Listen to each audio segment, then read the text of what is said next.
lot about this show. I've got a philosophy of Oz, and I'd like to share it with you. It seems to me this show has a lot of insight. It makes a rather profound point. Have you noticed that all the characters in this show, they're always looking for something that they already have? And so the Scarecrow, he was always the sharp guy. He's figuring things out throughout the whole show, but he's looking for the wizard to give him a brain. And the Lion, he's the one who says, we've got to go in there and rescue Dorothy. He's courageous, but he spends the whole show looking for the wizard who's going to give him courage. And the Tin Man, he's the one who's always sentimental. He cries, he gets rusted. Oh, help me. And he's got a heart, of gold or of silver.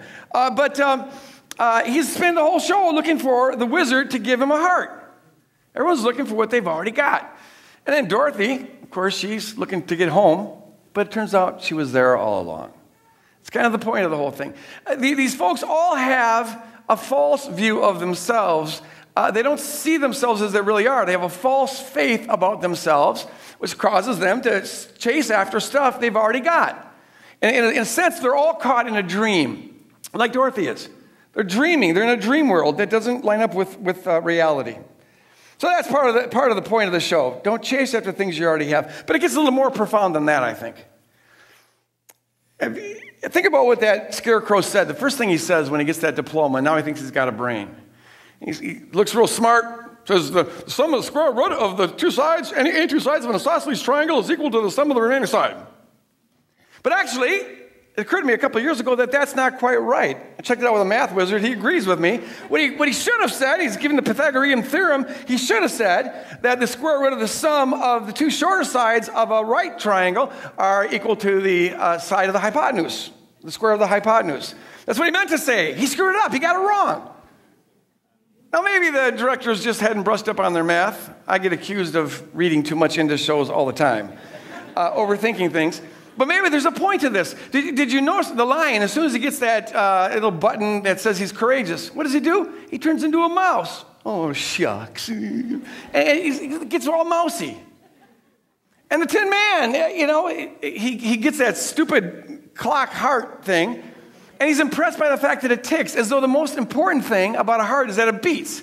He has the heart all throughout the show, and now it's like he loses the whole sense of what it is to have a heart. And the Scarecrow, he's always figuring things out. He's the one who figures out how Dorothy can get him off this pole, the pole he was on. And he figures out how to get in the castle, figures out how to defeat the soldiers, figures out how to escape when he has that chandelier fall on him. Wasn't that smart? He's brilliant throughout the whole show, but here he gets that diploma and he turns stupid. In fact, this whole ending is pretty stupid when you think about it. A heart is not judged by how much you love, but by how much it's loved by others. What? That's not, first of all, I shouldn't be judging, but it's all dumb. And then Dorothy. Was anyone else bugged as a kid where the ending bugged me? Because, she wakes up, she's in her house, there's no place like home, it's happy ever after. And I remember bugging my parents and my older siblings about this. Like, what about the old lady who's coming back to get Toto? She hasn't been taken care of. You can't have a happy ending when the dog is still threatened. What's going to happen to Toto? I wanted to know. And they act like that's not a problem anymore. But you see, actually nothing happens in this movie. She's in the exact same spot she was in when she ran away from home. Nothing's been taken care of. Nothing has gone on.